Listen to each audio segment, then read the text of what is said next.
Well, everybody, welcome to the Batman spoiler discussion, ending explain breakdown of every single thing in the Batman. I love this movie. I'm sure if you're watching this, you might also love this movie because you want to be invested and find out what is the sequel, what were some of the things that I missed, and just hear some great people talk about this great movie. And of course, if you disagreed, that is completely fine. Throw it in the chat because this is live. So if you want to give your spoiler thoughts as well, you can leave them in the chat. I'll be kind of going through and maybe picking out some throughout this. If you throw in a super chat, we will definitely be talking about that as well. But do please keep this to the Batman conversation. That's what we're talking about. The Batman. We're not talking Marvel. We're not talking other DC properties unless it pertains to this world of the Batman. Maybe some of the spin-offs like Penguin or even the GCPD or Arkham Asylum one that they've announced. But other than that, I have three fantastic guests that are going to be joining me for today. I'm going to introduce them right now and let's bring them in as well. Guys, first off, if you are watching this on the back though, I will be putting chapters as well. So if you're like, I don't want to listen to this guy introduce everyone, I just want to get the straight down thing.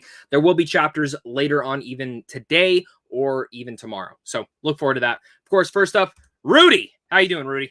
I am doing great, Zach. Thanks for having me. But today I'm known as Vengeance. Call me Vengeance. Vengeance. Rudy A. Vengeance. Look at that, man. Look at that. And I've been saying this. So I love every single person that I brought in today.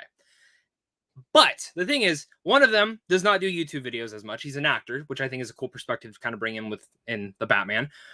One of them does reactions and all this sort of stuff, and he's great. But Rudy does not do, like, Rudy, when you do a video, it's special because I don't see enough of you, man. Like, you need to do more videos. So I just want to say that I love your channel, man. Please keep doing it. Your Metal Gear Solid video was fucking phenomenal, and it's one of my favorite videos you've ever put out. So thank you again, man, for that. No problem. Next, we got Cody. Cody has been with me for a while. He's like one of the first friends that I really made on YouTube. How you doing, Cody? I'm doing really, really well. How's everybody else doing in here? Oh, we're doing great. We're doing great. So much to talk about. And last but not least, down under is Patrick Burrow. How you doing, Patrick? Well, crikey, it's good to fucking be here, mate. It's just absolutely brilliant to be here at 2 o'clock in the bloody morning, eh? Oh, yeah, for you. Yeah. But, you know, you're a nocturnal animal like Bruce Wayne. So I guess it's okay. You know, you're doing more of the Batman type of look. You should have put like some black like paint all over your eyes and everything. Oh, no, like that's just natural for me. I get that Oh, naturally. well, that's me too. But you should have done it too. And then you could wear like a mask, you know? I want you guys to know one time me and Ren invited Patrick to our podcast and this motherfucker shows up in a Santa Claus outfit. And it was blow up too. Yeah, and I'm just like, what the fuck did I get myself into? But anyways, this is gonna be fun, guys. And I think the easiest way to kind of start this entire conversation is what are our initial thoughts for the Batman? So I'm gonna let Cody start out first. Don't go too far into it, but just your initial thoughts, my friend. Cody, give us your take. I loved it. I really, really loved it. For me, if I was going to score it, it would be like a 9 or a 9.5 out of 10, maybe like an A- if we're going with letter grades. I had a couple of things that we'll definitely discuss in this whole panel we got right here. But overall, I loved it, and I'm excited. I'm actually taking my dad to see it tonight. Nice. I love that. Rudy, give me your take. What do you think about the movie? It's very rare for me to, when a film ends, that I sit there speechless and I don't have the words. I just needed to sit there for about 30 minutes before I can say a word. The last movie that hit me that hard was maybe The Joker, but to call this a comic book film, I posted this on Twitter, on Facebook. To call this a comic book movie is, to my opinion, an insult. This is the greatest graphic novel I've ever seen on film. Mm-hmm. It's totally different. It can't be compared to anything else. It's one of a kind, and it sets a new bar, a new standard when it comes to filmmaking in this genre. What this film showed me is that all the other films we've gotten in the past 10 years didn't have to look that way or feel the same way. This just gave us a grand example of giving a filmmaker total freedom and letting him express his vision. And what we got is a one-of-a-kind film. I absolutely loved it. I gave it a 10 out of 10. I don't want to say masterpiece yet because I want to see it. I think everybody's seen it more than once. I saw it once. And I want to, before I say that, I want to see it a couple more times, but it is beyond belief one of the best films I've seen. Fair enough. Patrick, give me your thoughts. I know we've kind of talked about it, so I don't know if you're like, I fucking love it, or you're just, because the last time I talked to you, you said it's really, really good. I really liked it. Yeah. So you love it? How are you feeling on this? I absolutely adore this film. Look, I'm one of those people who has sort of fallen off the bandwagon with previous comic book or graphic novel adaptations, unless they're of anime. Well, from manga into just anime. say the MCU. You're done with the MCU. I know you and even Rudy DC, are done with it. Even DC, like I haven't been a big fan of previous DC movies, or even I wasn't a big fan of Peacemaker. But the thing is, Rudy said it best. This movie is a one of a kind. Fuck you. I don't want to talk to you. No, I'm kidding. I can't believe you didn't like Peacemaker. I'm sorry. I'm sorry. I can't believe you didn't like Peacemaker. It's not that it was bad. It just wasn't for me. Okay. But the thing is, it's rare that I sit down and watch a comic book film and say, that was a movie that I want to see again immediately. Right. Over the last couple days, I've seen this movie about 4 or 5 times already. Since I went to the premiere screening on Tuesday, I then went to the night before showing on the Wednesday. I then saw it again on Thursday, and then Friday, and I saw it again tonight. I pushed aside everything, even after work, to go see this movie again because I fell in love. And it's rare I do that for any movie, let alone a comic book film. And Rudy said it best. Calling this a comic book film almost feels like an insult because this is a great graphic novel adaptation that feels more than even a graphic novel. It is a great... It's a detective noir film that I didn't expect. And sitting there, like, putting the pieces of the puzzles to Riddler's game made this actually a surprisingly interactive film that I adored watching over and over again. I mean, you guys said it all great. And Hot Takes for Nerds sends in a super chat. Pattinson is my favorite live action Batman, which is kind of perfect for you to say this because talking about our initial thoughts, as a Batman, he's my favorite. He's my favorite live action interpretation of Batman. I grew up on Batman in the Animated Series, Batman Beyond.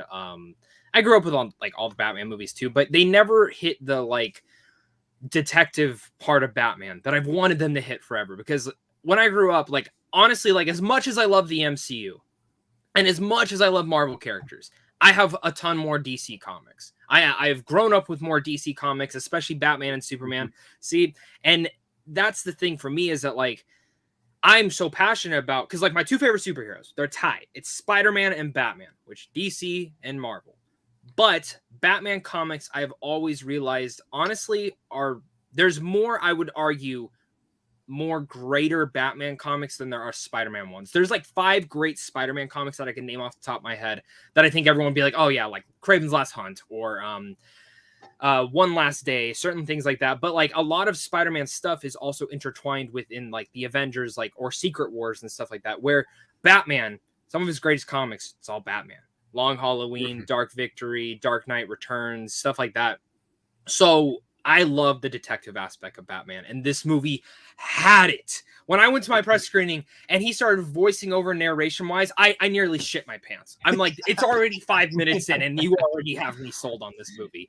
But Pattinson is my favorite live-action Batman. Not ready to say Bruce Wayne yet because I don't think he's brought the facade yet. Because truthfully enough, Bruce Wayne is the mask and not Batman.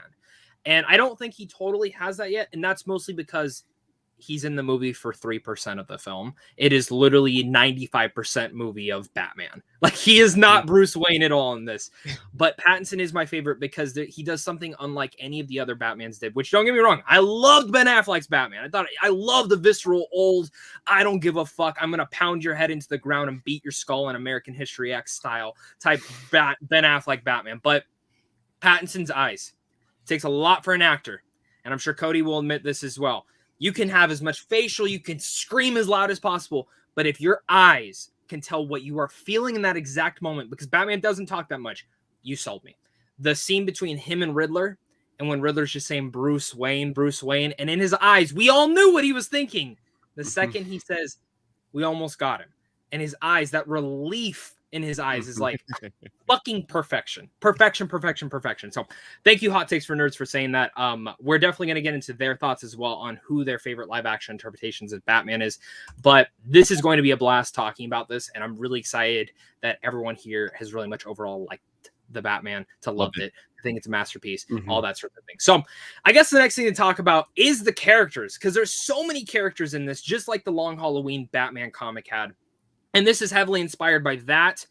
Batman Zero Year One, as well as Batman Ego, which I actually read Ego for the first time a couple weeks back. If you haven't read that one is fucking perfect, and it's really interesting. So character wise, let's start talking about the Batman. Patrick, I'm gonna let you start off with this one. Thoughts? Is he your favorite? Is he not? What are your thoughts on him and Bruce Wayne and that whole entire personality? I wouldn't say Batman or Bruce Wayne is my favorite character in the movie by a long shot, because I think everyone in this movie actually stands out in their own way so well. But in my opinion, my two favorites were actually John Turturro as what is his name? Carmine Falcone, and Paul Dano as the Riddler, because whenever they were on screen, even with Batman, they literally controlled the scene in every way. Even John Turturro as Carmine Falcone, he never had like this big, stoic, menacing presence, but his performance and the way he presented himself methodically was just masterful in a way, and he literally carried each scene. Not saying that everyone else on screen was not great, because they all were, but he literally was the one who was dominating every scene he was in. Same thing with Paul Dano. Paul Dano, whether he had the Riddler suit on, or whether it was with his voice distortion, or whether he was behind the glass in Arkham Asylum, was the craziest motherfucker I've ever seen. And, you know, if you see this poster behind me, you know I have a lot of respect for stuff that relates to Saw. And the Riddler was a more perfected version of Jigsaw, I feel, because his game was methodical. His riddles were very ingenious, to the point that the audience was even getting involved. And I sat there on my first viewing just being like, oh my God, is this what it means? Is this what it means? And like guessing and putting the pieces together myself, which is one of the reasons I love what we're going to talk about probably later, as you said, Zach, with the Ratalada website in regards to the ciphers. I can't wait to delve into that myself. But Paul Dano in particular, from the first scene he was in, where he was standing behind the mayor, was just insane. Just him standing there, and that shot of his eyes just panning from left to right, watching him walk by, I was like, holy shit. But that isn't to say that everyone else isn't great. Zoe Kravitz as Selena Kyle Catwoman is my favorite Catwoman we've seen the screen. Doesn't mean that everyone else isn't great, and I will even defend Halle Berry to a degree. She's in a shitty movie, yes, but I think she would be great in the role if she was given better material. The thing is, I think what they did with the characters really did something, and the actors really enhanced it in their own way by bringing their own unique voice to them. Even Colin Farrell, who was unrecognizable as Oswald Cobblepot. Like, holy shit. And I just love this. And honestly, I forgot to mention him.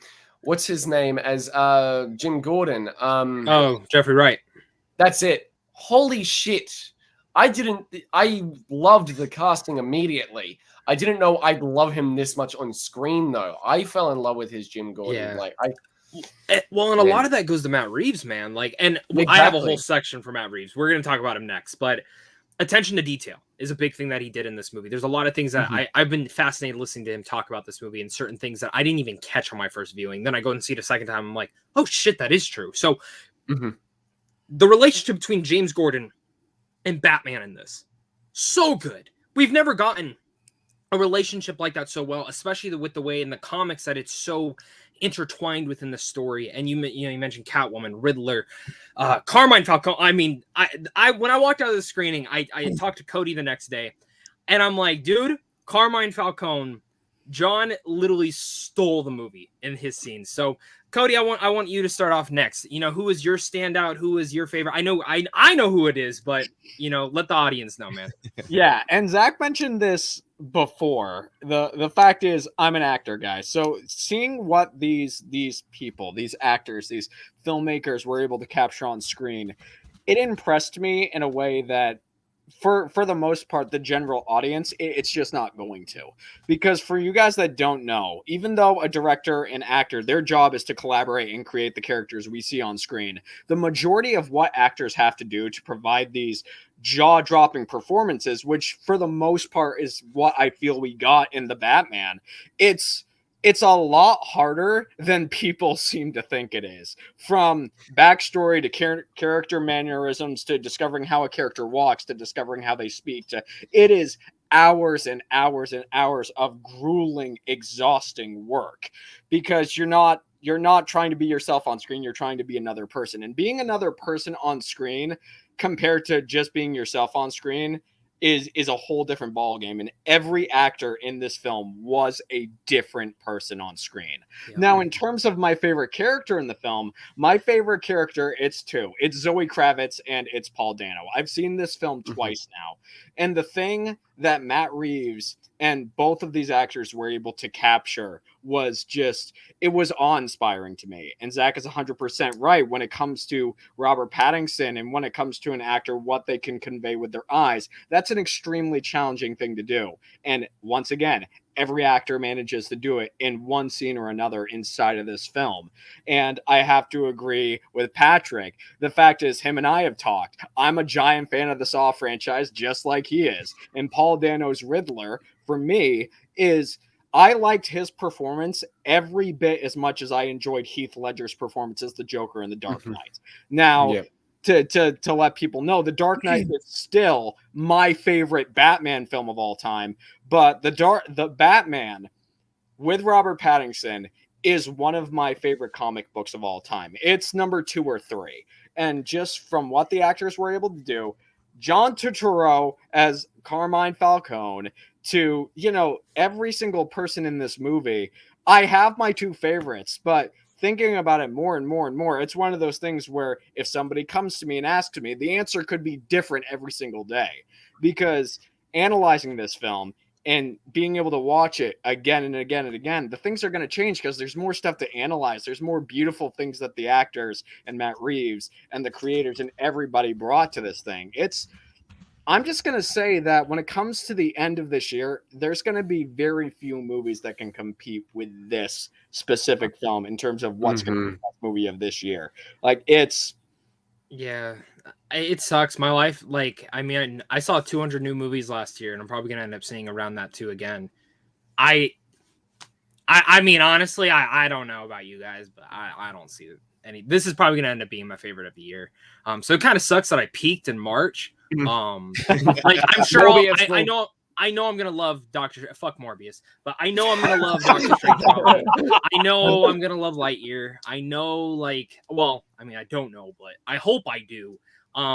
This was something I didn't even mention off the top. This was my most anticipated film of all fucking time. So the fact that it met my expectations, and then when I saw it a second time, I was like, nah, this exceeds it. This exceeds what I was wanting. So Rudy, take it away, man. Who's your favorite character? What characters impress you the most?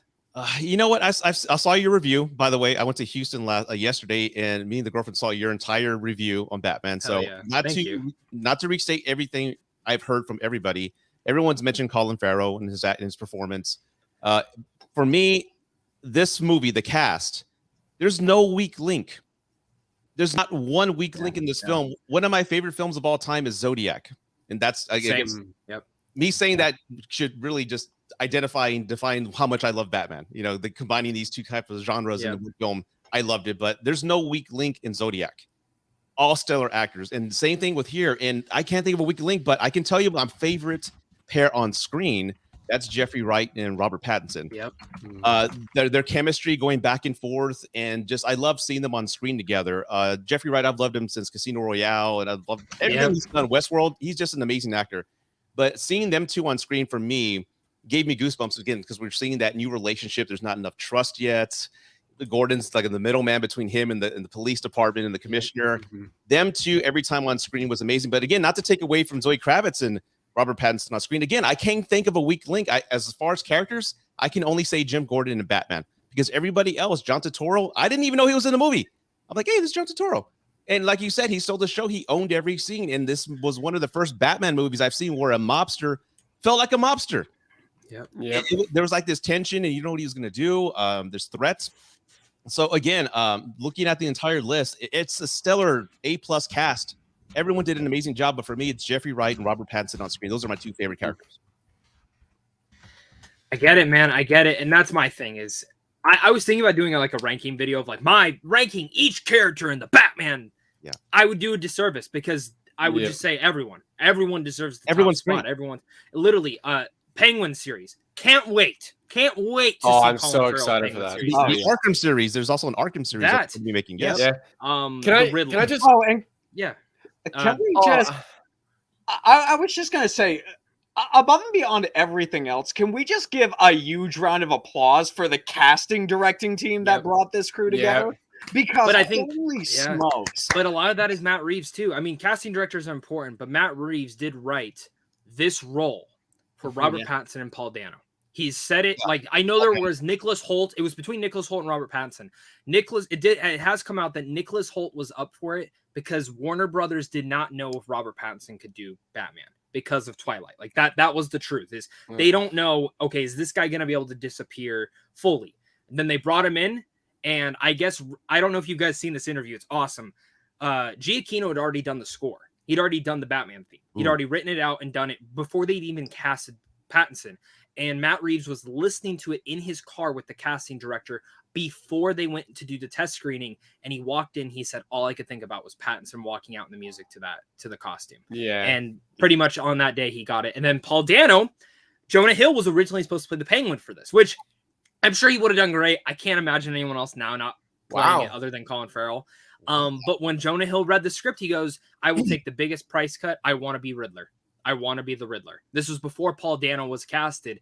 And I guess Matt Reeves was like, I can't. I have someone else in mind for Riddler. Which, again, if you've seen Prisoners, There Will Be Blood, films like those. Yeah.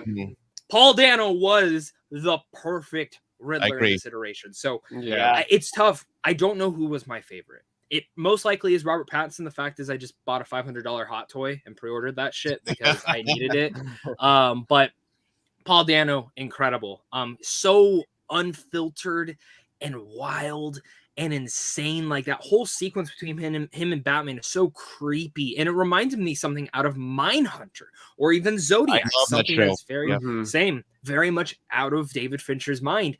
And then even looking at again Robert Pattinson, I'm starting to love his Bruce Wayne more and more. Again, I just need that next film to kind of make me fully and capture and want to embrace him. But love it. Someone you guys did not mention though, and I'm very sad about this. Andy Serkis as Alfred. Yeah. Awesome. The scene between them in the hospital was perfection, and I loved it. And I just sat there like really much. I was like, I wanted more of Alfred in here because I thought Andy Serkis was so good. There wasn't enough Alfred in the movie. No. I want to love Andy Serkis and Robert Pattinson's chemistry on screen because they definitely have it, especially that scene when they're at the table or even in the Batcave, which, by the way, the Batcave is amazing in this movie. I love the look. Yeah. But that scene where they're doing the ciphers together, solving like that first piece of Riddler's riddle, I thought was great, especially their chemistry on screen together. Unfortunately, there's not enough of it in this movie for me to be like, that is a great duo on screen together. And I really hope, whether he's in the cowl or whether he's just blatantly Bruce Wayne in the next movie, I hope there are more moments between him and Andy Serkis as Alfred, because I feel like that was something, while not a detriment to the movie, I felt like it was just this vital piece to the movie that was missing, especially for me to care about that scene in the hospital later on, unfortunately. Okay. So I will say, if you guys haven't read the prequel novel, it's not a great novel to read beforehand because that actually spoils Riddler's motives because it's both of their perspectives. So I'm mad. I'm a little bit mad that I read it beforehand because going in, like, as I'm watching the movie, I'm like, well, I already know Riddler's motives. That book shows Bruce Wayne from teenager to now. And it's actually really fascinating because you get to see like why he's like how he is, what he is doing. But you learn that Alfred has taught him a lot. So maybe that's why I kind of like bought into their relationship a little bit heavier because I did read that novel. And I see that. Yeah. And this is an Alfred that has battle wounds. He has battle scars. He's not just a butler. I mean, he was pretty much Thomas Wayne's right-hand man in protecting them. And, you know, when he was like saying like, I was supposed to protect them, you know, that is stuff that like broke my heart. Zoe Kravitz though, fucking perfection. I remember it was between her and Ana de Armas. And I remember I was like, I want Ana. No, man. Oh my gosh, she was up. I didn't know that. I She was love up her, for by the it. way. I'm just disclosing that I love her, so I would have loved to have seen Yeah. her. Now bring her in an Ivy. Just saying. I'd love Anna as Poison Ivy instead. So, and I know Matt Reeves has talked about like keeping this world very grounded, but he's also very much talked about bringing in Mr. Freeze. Which, please, dear Lord, bring in Mr. Freeze. Do Giancarlo Esposito. The Iceman cometh. Oh, Hey, that was God. good. Yeah, that was really good. That was excellent. I hate it when love- people talk during the movies. That was me. That was me. I didn't even get to say it the first time I took my girlfriend to see this. That opening scene with the Riddler standing behind him. These two idiots were just standing in front of us trying to find their seat. So my girlfriend didn't even see that entire scene. There was someone taking photos of the movie in the row Oh in my front of me God. the entire film, and I literally leant forward and said, "Turn that off, otherwise I'm going out to grab security." Didn't pull his phone out once after Nah, that. dude. And then I'm the fine last with time I saw it, there was a fucking baby screaming the entire movie, like halfway through. And someone actually went and got the manager. The manager, I heard him there because they were really close to us. The manager's like, "You gotta either baby gotta be quiet or you gotta leave. Mhm. Like, you make your choice." Girl leaves for like 45 minutes, comes back, baby screaming again. And the manager just came in and kicked her out. He goes, "If you're Yeah. I this is not a movie for a child. I'm sorry. Like, if you can't No, get a it's not. babysitter, it No. sucks. Like, stay at home. You know what I mean at this point? Or you and your husband take turns. Your husband stays home, you go watch the movie, then your husband comes back the next day and watches the movie. Like, if I had a kid and I needed to do that, that's what I would do. Like, sorry, like, we can talk about it afterwards. But again, love this movie. Love what they were able to do. I thought it was incredible, and I love each and every one of the characters. There is a character we have not talked about yet, and I want to mention it now because, again, if for some reason you have not seen this movie and you want to see it and you're still watching this is the biggest spoiler in the film. Fuck you, Joker. So I was spoiled on this about 4 months ago because the actor's brother posted on Facebook, "Congrats to my brother on becoming the Joker," and then took it down. So very much okay. That probably is true. And watching the movie, it was funny because Matt Reeves shot multiple. Barry was on set for about almost a month and a half, I guess, and he was filming stuff as the GCPD officer because they didn't want anyone to know he was the Joker. So they had small set, all this stuff, and then of course his brother ruined it. I love what we heard of Barry. The little bit of it you see of his face all fucked up reminds me of when the Joker cut off his face in the comics and stapled it back on. Very disfigured and wild. I just want to say a little bit about what Matt Reeves has said, because they did cut a scene out of this movie where earlier in the film, before Batman starts finding out things, he actually goes to Arkham to profile the Riddler, and he very much interrogates the Joker. They took it out because he said it doesn't change anything in the story. It's a really cool scene, but we had to take it out. So certain things that Matt Reeves has confirmed. The Batman has already encountered the Joker in the first 2 years, and he was the one that put him in jail. Ooh. 2, the Joker has a birth defect on his face and he can't stop smiling. His intake is inspired by The Man Who Laughs and Silence of the Lambs. The Joker is also a full-fledged serial killer, murdering many people, but he's not fully fledged the Joker yet. But he is starting to get to that point. So that is what Matt Reeves has revealed. He said the scene will eventually come out probably in the next few months. It's just like a fun deleted scene for people to check out. Okay. I love everything they're saying about this. Barry is an amazing actor. If you've never seen Killing of a Sacred Deer, The Green Knight, anything this guy pops up in, he is a big, absolute standout. Eternals, while he wasn't one of the main Eternals, he was hands down one of my favorite Eternals. And he brought Druig to life, and I love Druig from the comics, so the way that Barry did play him was awesome. His laugh, every watch has like grown a little bit more and more on me, but he feels the most realistic out of every Joker. Just from that little bit of a scene, like it just felt like a serial killer, like an insane one. And I can't wait. When we get to the sequel part of this discussion, I have my thoughts on what they're going to do with the Joker and the Riddler's relationship. But Rudy, I want to hear this from you, man. Well, can I say something real quick? I Yes. love, I don't know how to say his last name, but Barry Keoghan? Keoghan or Keoghan. I'm not sure on how. Do you guys know? Keoghan? Keoghan. It's Keoghan, I think. Barry Keoghan. I always think Keoghan. Real quick, I remember seeing Killing of a Sacred Deer a few years ago, and I go, wow, this kid is one of the best young actors I've seen. He's probably going to be the next Sean Penn, is what I said. In every film I've seen him in, he was great in Chernobyl. He was great Yeah, he's phenomenal in Eternals. I think he was one of the best casted actors in that movie. But he's gonna be the Joker. I didn't know that. I just found out right now when you said it. Oh, you didn't know he was the Joker in that scene? No, until right now. You saw my eyes like dilate like 20 minutes. Oh, did you see his name pop up in the credits? I didn't even look. I don't know him by name. I just know him by his face. I was like, oh my God, that's an awesome casting. Okay. I'm really excited about this now. Yeah. Anyway, that's all I gotta say. That's awesome. That's awesome. So you love it though. You love him as very inspired casting. Like very good casting. So I love that. Yeah. I love that. Cody, give me your thoughts, man. Well, as of right now, I think he can be good given time.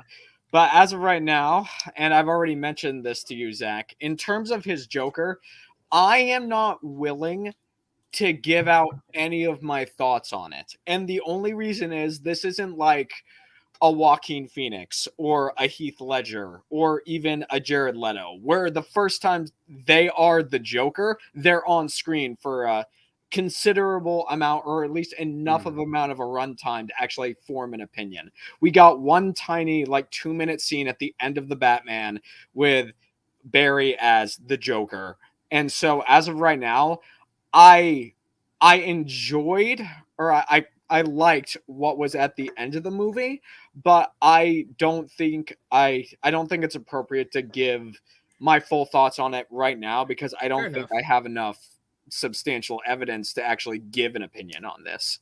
I think he can be good because he's a phenomenal actor, but I don't want to say anything yet until we actually get more of him. I'd like you guys to know there was like 60 critics in my press screening. No one knew that it was the Joker or that it was Barry Keoghan.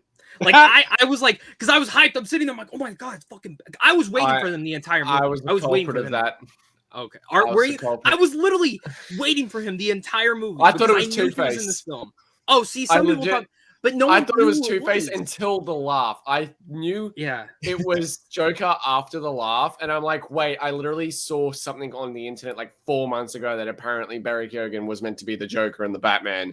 Just like you, Zach. And then I'm like, oh, okay, that makes a little bit more fucking sense now. Well, I was sitting there waiting for a scene. Full disclosure, I know someone that saw the movie like way before me, and they did say he was in the movie. I just asked, I was like, is he in the movie? I'm just, because some test screenings he was not in the movie at all. They had cut both his scenes out. Some test screenings had just one of the scenes in, which is the one that we saw. Some had both scenes in it, but the highest rated one was the one that we saw. So I mean, that's the thing. The original cut of this movie was like almost 4 hours and like 30 minutes or something like that. So they cut a lot out of this fucking film. So I mean, I was just like, does no one know it's Killing of a Sacred Deer? Because like that's what I was going around my saying. Favorite movies, man. Yeah, I love it. Yes. So and it's great. I can't wait to see what he does next with the character. So I just wanted to bring that up. And I think the next person we should talk about, though, who is kind of the star of this entire movie, without him, this movie would not have been created, and that is Matt fucking Reeves. There's something about Matt Reeves and his attention to detail in every single scene and the way that he actually brings Gotham City to life. I've always loved the city of Gotham, not in the way that you probably should, because it is a piece of shit town. But my biggest criticism with the Nolan films is it doesn't feel like Gotham City. It just feels like Chicago or New York. And it just never felt like what I wanted it to feel like. Burton, I feel like, got some of it down, but it feels very dated to today's standards. Even though I do think the city is pretty awesome to kind of like go back and watch. This is the first time where I watched, I'm like, no, this is Gotham City. Like, this is Gotham. And the way they build up the entire city, its lore, the corruption, the drop heads, all of that sorts of things, it's awesome. But Matt Reeves is his impeccable attention. I don't know if you guys noticed this, and I know we're going to talk about the car chase when we get to our favorite moments, but the way that he frames that entire car chase is so visceral and so amazing. He makes the camera for the Penguin always back, always looking back. The Batman's is always pushing forward. And that attention to detail, hearing him talk about how he wanted it to look like Penguin was always having to look back and be afraid, and that entire car chase is real. There's barely any CGI, fire, explosions, all that. They actually took down an entire except for the ramp. Except besides the ramp. But I mean, well, they still had a ramp. They still had a ramp for the car to jump through, but obviously all that destruction and stuff. it blows my mind what they were able to do in that sequence. But that attention to detail is so important for me. And I remember when Ben Affleck was supposed to direct this, I was like, oh, like the second Ben Affleck got casted, I was like, oh my God, we're getting Argo Best Picture winning Ben Affleck to direct a Batman movie, star in it, and write in it. I'm sold. Obviously, it never happened. But when you get Matt Reeves, okay, that's a pretty good upgrade because of After the Planet of the Apes trilogy. So congrats to Matt Reeves on that. Patrick, I'm going to have you start off on this discussion on Matt Reeves and his impeccable direction. I, in all honesty, was not very well versed on Matt Reeves until 2017 when I saw War for the Planet of the Apes without even having seen any of his previous filmography. Okay. Yes, I saw the third movie in a trilogy before seeing the first or second. No joke. But it happens. I loved War for the Planet of the Apes so much that I went back and watched Matt Reeves' previous filmography. And the moment that I heard that he was directing the Batman, I just said perfect. I shit my pants. I was so happy my pants a lot. because with the thing is, he's always been a great director in regards to style, but also not prioritizing that over substance. And that is extremely apparent in the Batman, because in the Batman, his directing style does have a lot of stylistic attributes to it in regards to bringing Gotham to life, especially, which this is the most real and down to earth, grounded Gotham. As well, like I felt like I was looking at comic panels when I saw Gotham in this movie. It had this really awesome gothic feel to it that I just love, and it no longer feels like, as Zach said, Chicago or a Traveler's Tales Lego game like in Batman and Robin. The thing is, though, that Matt Reeves also, in regards to his style, had a lot of substance over it in regards to his actors alone, as Cody mentioned earlier, in regards to the actors and how hard of a job it is to pull off things such as just facial expressions to bring the performance to life. And while a lot of that goes to the actor, like a big chunk of it, a lot of that also goes to the director in regards to how he frames the scene, in regards to how he directs the set, as well as the actor. Even just your relationship with the people on set can make or break a scene or a movie. Let me bring up Jaws 2, for example, in regards to Roy Scheider and the director of that movie. Holy fuck, fistfights galore. That movie was fine in concept, but a mess in execution. Matt Reeves, though, with his relationship with people on set, his meticulous direction, who had a great amount of style to the Gotham he wanted to bring to life, but also his substance in bringing every other aspect of the movie to life on a technical level, which was just meticulously executed to the fucking T. I think he, honestly, is one of the best parts about this movie. Without Matt Reeves, I think we would have gotten a very different movie. Not saying that would be necessarily a bad thing, because there are always different visions of the same movie because of the multiple hands it's handed through before a movie is fully greenlit. And also, in regards to directors, how many directors? Because as Zach said, this was initially meant to be directed by Ben Affleck. It's changed a lot since it was supposed to be directed by Ben Affleck. I would love to see his vision and his movie brought to life, but with what we got, I don't think we would have this version without him, which is obvious to a degree, but I'm so happy with what we got thanks to him as well. And that's where I want to really say something. I love Marvel and I love DC. I love them both. But my thing that I've always loved about DC, especially of lately, they are able to go out and do a movie like this. It's completely separate from the DCEU. And while I have a lot of frustrations with the DCEU, especially after The Flash comes out this year, that's going to be fucking fun. I'm still excited. Fuck all of yous. Patrick, I can tell you the entire movie and you'd probably change your fucking mind. So, hey, it's Andy Muschietti. It's Andy Muschietti. That's the only part that's actually making me excited. And if it makes you excited, I'll tell you this. All I've heard is that his direction is probably what's going to save the movie for me. But I'm fine with that. I just don't like my movies where the main star chokes women in real life and then gets away with it, you know? Yeah. So, I don't... Oh, you don't know about that, Rudy? No. I didn't. During the pandemic, he got on... There was a video recording of Ezra Miller choking a woman. Yeah. Swept under the rug. Yeah, it was literally just goodbye, fuck off, and it literally just it was no, not great. But the video is honestly very disturbing. I've seen it, and honestly, I was horrified to see that. No one talked about it afterwards, just so you know. No one, no interview, no. Within No, I'm 2 sorry. days, it was gone. Yeah. Wow. It was confirmed to be him though, so like it's not like it was just someone that looked like him. That was Ezra Miller. So, anyways, the thing with that, there's something about Matt Reeves that I love, and I'm really happy he was able to do this. I'm happy Warner Brothers is like, oh, you want to do spin-offs? Feel free to. Like, this is like the Batman animated series coming to the live action screen, and it just makes me excited because I know we'll probably get a sequel to this movie. It's making money. Well, they've even if it confirmed doesn't it, make, haven't they? That it will probably They've come I out. believe they did, yeah. they've confirmed it, but it's not for me with DC. How's that date? If they ain't making the movie, oh God. If they're not making the movie yet, like if it's not in active development, like they are casting stuff like that, I don't believe the movie's happening, and I don't even believe it till they're shooting. Because with DC, my biggest worry walking out of a movie is like, damn, that was awesome. Fuck, I hope I get a sequel. That was me out of Shazam. Walked out, hope I get a sequel to that. And thankfully we are, but it took them fucking a bajillion years to finally get it going. So, you know, that's my whole thing about it. Rudy, let me know. What do you think about Matt Reeves? Do you like his older filmography? Are you impressed with him coming into this? What do you think, man? Well, his name, I really didn't know it until the Batman came out. I'm like, oh, Matt Reeves, because like you, I love Ben Affleck. I wanted an Oscar-winning director to take a Batman film, and I love Planet of the Apes, 1 and 2. I absolutely loved him. Like, I was very curious on what he was going to do, but seeing this film, I mentioned it on my my post about my review. From the cinematography, which I want to give a shout out, Greg Pfizer. Pfizer. Cinematography in this film, the direction, the set design. I love that scene in that room where Alfred and Bruce Wayne are having morning breakfast. The architecture and the set design of that room, it looked like a cathedral. The detail of every shot, the storyboarding and the lighting, everything about this film, I absolutely loved.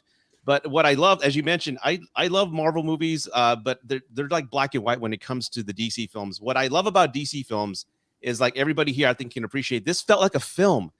It felt like a film with great cinematography. There's this one shot at the very end of the movie that I had goosebumps and almost got teary-eyed, is when after the flood had taken down that stadium, Batman's carrying that girl. And that's shot with the long lens where you see it's like the firemen saving people in the rubble. It's blurred out, and you have Batman carrying out this young girl. And I'm like, that's such a beautiful shot. You know, it's amazing. Do you guys notice something that Pfizer does? He only shoots natural lighting. That's what he does. He doesn't make, and he's actually the cinematographer that created those LCD screens they used for Mandalorian. They did the same thing for Batman.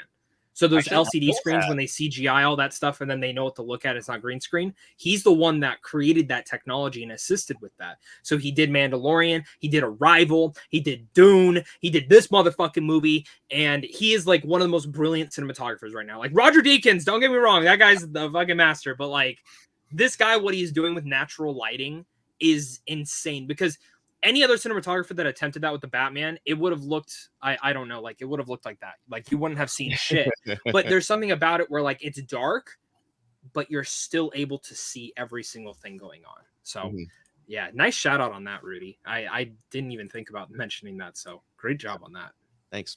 So Cody, Matt Reeves, man. Okay.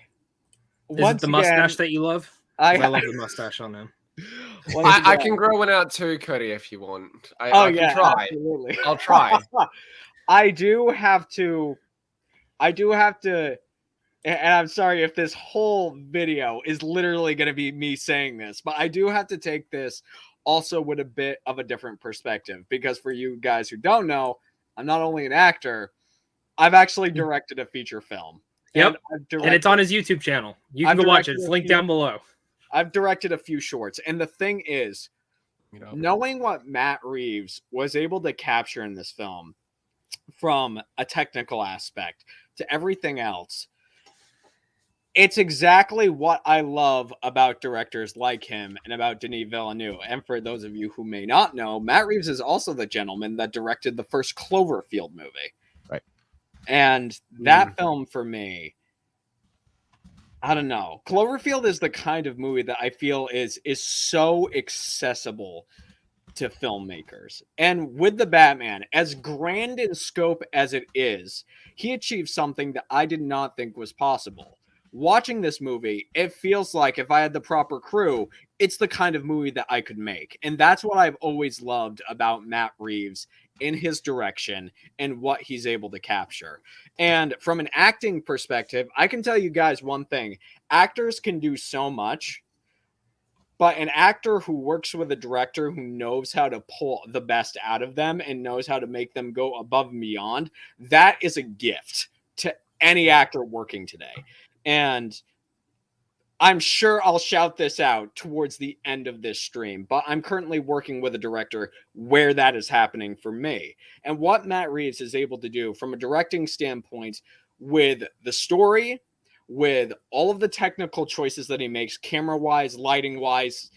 First of all, also, shout out to the sound design of this darn thing. And what most importantly, because if you have a great director, but actors who don't really know how to bring characters to life, it's not going to work out just the same way if it's the other way around. But if you have a director who works with a phenomenal cast and still knows how to pull the best out of them, you come up with something that is not really ever going to be able to be replicated, but also something that's truly magical and truly amazing. Yeah. And that's ultimately what he did with this film.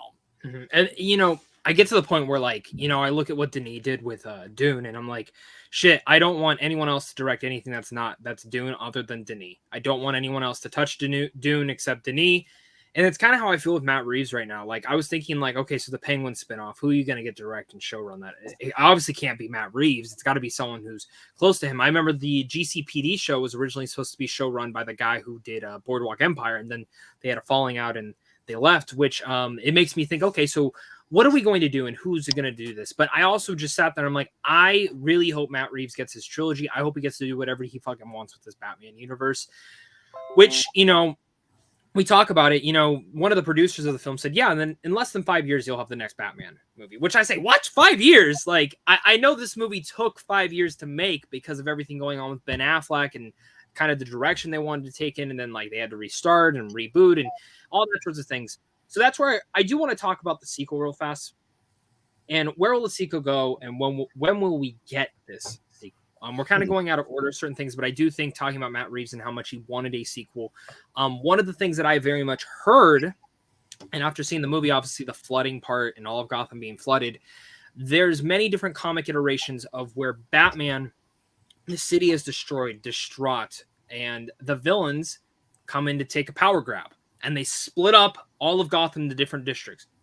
Penguin gets one, Mr. Freeze in certain iterations, Riddler, Joker, because there's a whole comic called The War on Riddles, which is literally Joker versus the Riddler, and Batman's in between it.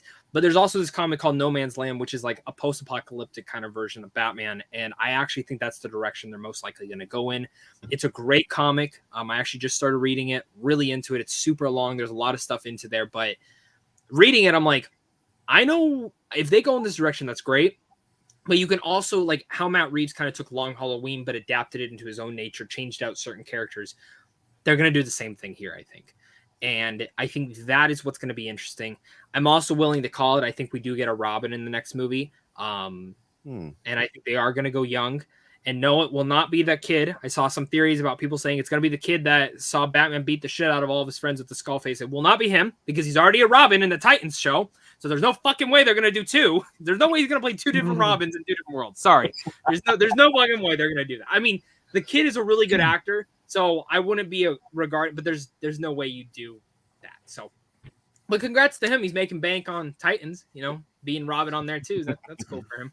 Yeah, they just started season 4, didn't they? Yeah, sadly. I just don't like the show, but for me, I think we get this movie 2024.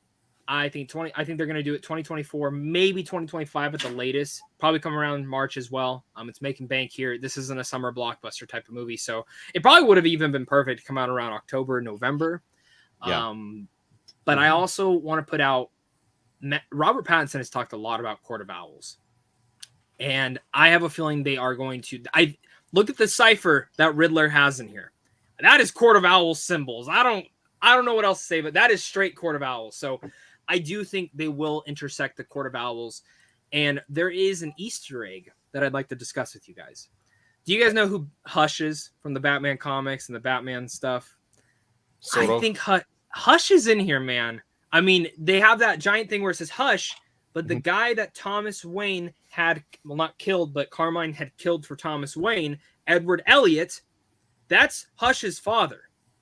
So, like, from the comics, there's, like, same last name. You can't tell me that's a coincidence, especially with it being Matt Reeves. Like, they both have the same last name.